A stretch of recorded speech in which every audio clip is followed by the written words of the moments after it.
So you are quite an accomplished coach with a lot of students and training. So I would like to know some things from a coach's perspective.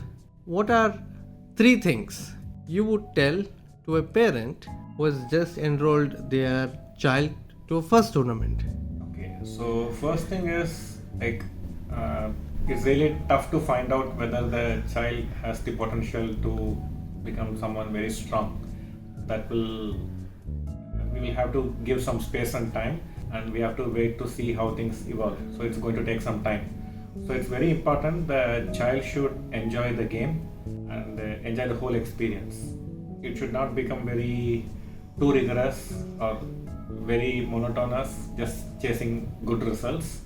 So in that case, most of the children they will lose interest, and it will also put tremendous pressure on the children to perform all the time to meet parents' expectations, and then it will harm the child's growth. So I would suggest the parents to give that space, be patient. That is one. Second, just because we give better facilities to the children, they are not going to succeed. So it is not the coach or the kind of i3, i5, i7 computer we buy or to which tournaments we take the children to. So these are not going to ensure good results. They are not guaranteeing good results. So what will guarantee good results is eventually the child's passion for the game and the child's commitment and the hard work that comes out of it. So the child should work hard. So as parents, we should not try to isolate the children from the hardships. Instead, teach them to handle the difficulties that come and learn from the experiences. So we should not try to make everything comfortable for them so they never fail. So instead of protecting them, give them exposure to nature, let them learn things their own way. So they don't have to do things the way the parents or the coach expect, but the children should be themselves and stay true to their nature. But teach them values which will eventually help them become champions later on, like valuing hard work, using the time wisely, and learning even things which they don't like. And third, it's better not to interfere with what the coaches should be teaching the children, because the coaches are professionals, provided you put your child in the hands of a competent coach. So it's better to not teach the coaches what the coach should teach their children.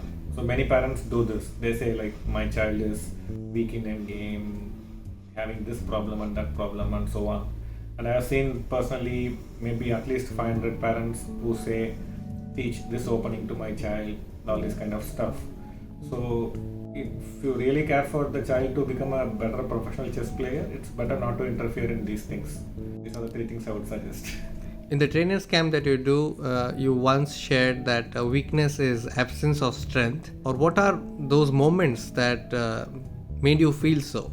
Personally, like I felt like when I was a very young player, I was very aggressive, attacking, sacrificing, taking a lot of risk. So that was coming very easily to me. And I was also good in remembering opening theories, playing main lines. So everyone called me a theoretician, opening expert, and an attacking player. So they gave me a brand that I'm an attacking player, and I felt very proud about it. So I thought like everyone appreciates what I'm doing. But then when my results started stagnating and I was not growing very fast as before, then I was wondering, if I'm so good at these things, then why I should get stuck at some point. So maybe there are some blank spaces in my education, and that is harming my growth. And at that time I also had a chance to discuss with International Master Murugan. So he said like, Ramesh, you are very good in these things, but you are not as good in some other areas, like in end games and positional understanding, you are not that good. So you have to become good in those areas as well. So don't avoid working in those areas. But till then I was under the impression that if I am good at something, then it means I have to be bad at something else. The exact opposite of it, I must be bad. For example, if I'm a good batsman, maybe I should be a bad bowler, something like this. So I never understood that I could be an all-rounder as well. So I did not even try to learn things which I did not belong, that brand did not belong to me. So I was always sticking to calculation, attack, openings in my preparation as well in my tournament games. So then I thought, okay, let me try to experiment and see if I can learn positional play and endgame. but I was not having much hope. But just for experiment, I started studying carpo games and so on. And then to my surprise, I found I could understand, I could relate to this kind of thinking also, but not completely. But it was not like I'm completely bad at those things. So that gave me a lot of hope, and I started spending more time on end games and positional play. So which I thought I'm not good at. So which were supposed to be my weaknesses. So then I understood that it is simply like I am avoiding certain areas in my preparation, and that is why I am not feeling confident or good in those areas. It's not because I am bad at those areas. So, and the same thing I have seen after I became a coach, when I started working with other players, they all believe like they are good at something and they are weak in other things. So that feeling of weakness does not make them very confident. So whenever such positions come, they lose confidence and they lose those games. So I try to motivate them, saying like, you're not weak in these areas, you're simply not worked in this area, so you have not built your strength in these areas, unlike the other areas you have worked with. So keep an open mind and try to learn, and you will become good in these areas. So this is the basic philosophy behind it. Weakness is simply absence of strength. And in your opinion, what are 3 top-notch qualities of a great chess coach? For a coach, first thing is like we should really love our students. We should take pride in their growth. Not only that, we should also share their pains when they go through difficult moments. So that connection and bonding between the coach and the player, that is very important to me.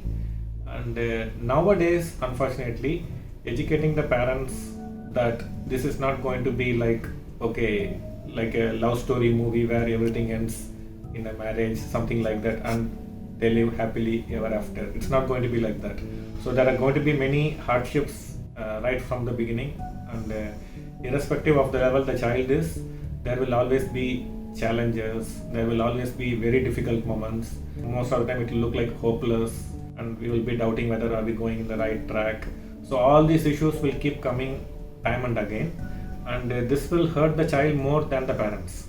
So the parents should not pile up to the pressure which the child is already going through. So we have to give a lot of space, we need to have a lot of patience, not touch the things. And as coaches also, we should not try to force the children to get good results in the short run by taking shortcuts. And the third thing is, always we should keep the long-term growth in mind and not get attracted to winning today's game. So making a lot of compromises along the way. So every game they play, the aim should be to learn from that experience and also to give your best. So the player should be taught to give best in every game and learn from whatever the outcome is. So even from losses, draws and wins, we can learn good things and make positive changes. So these 3 things I would consider very important qualities for a good coach. In addition to all the experience you have gathered from coaching, are there any books or materials that you refer to become better at coaching? The first thing is like the coach also should have played the game to some extent. I mean, suppose I am teaching 1800 level players, till 1800 level players, I should have played at that level. So it will help me understand the problems the players go through. So personal experience as a player will help, because you have gone through all those emotions and troubles yourself, so you can understand them better. So that is one. And the second thing is how we handle difficulties. That also becomes our personality, and that's what we are going to share with our students. So when they go through those difficulties, so we have to be very balanced and not emotional about this, and we should not judge our students too much. I have done some meditation and all a lot before, so that has helped me to give some balanced perspective.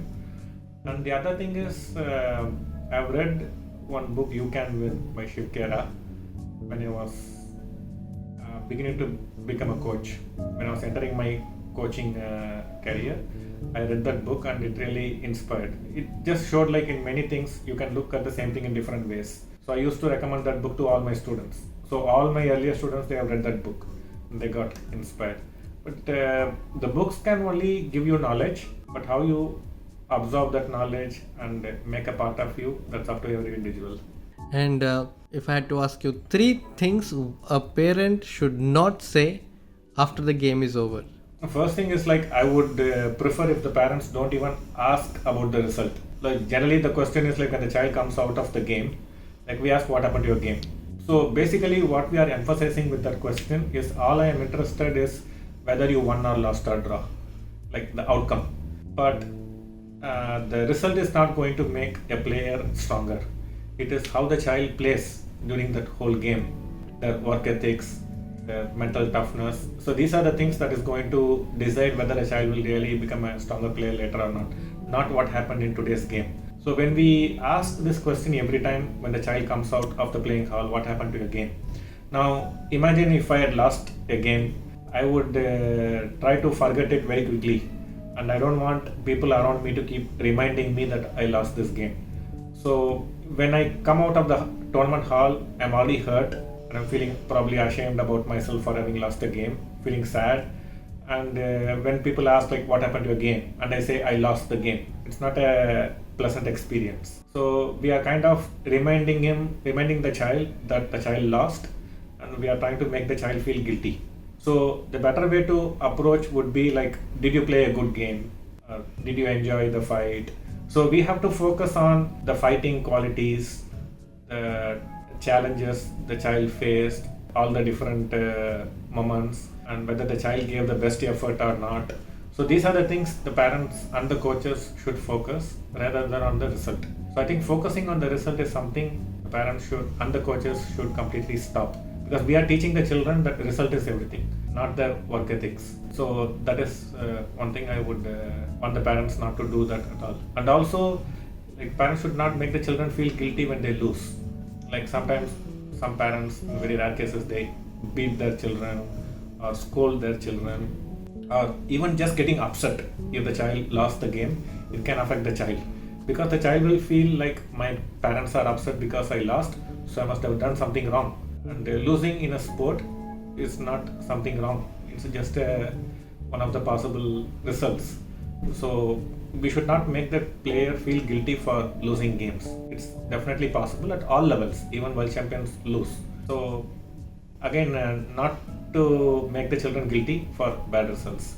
Third, we should not pass judgments on the children, because at a very young age, what they need is a lot of self-belief. They should believe that they are good. It's not what others' opinion about them matters. What the individual child thinks about himself or herself is very important and personal to the child.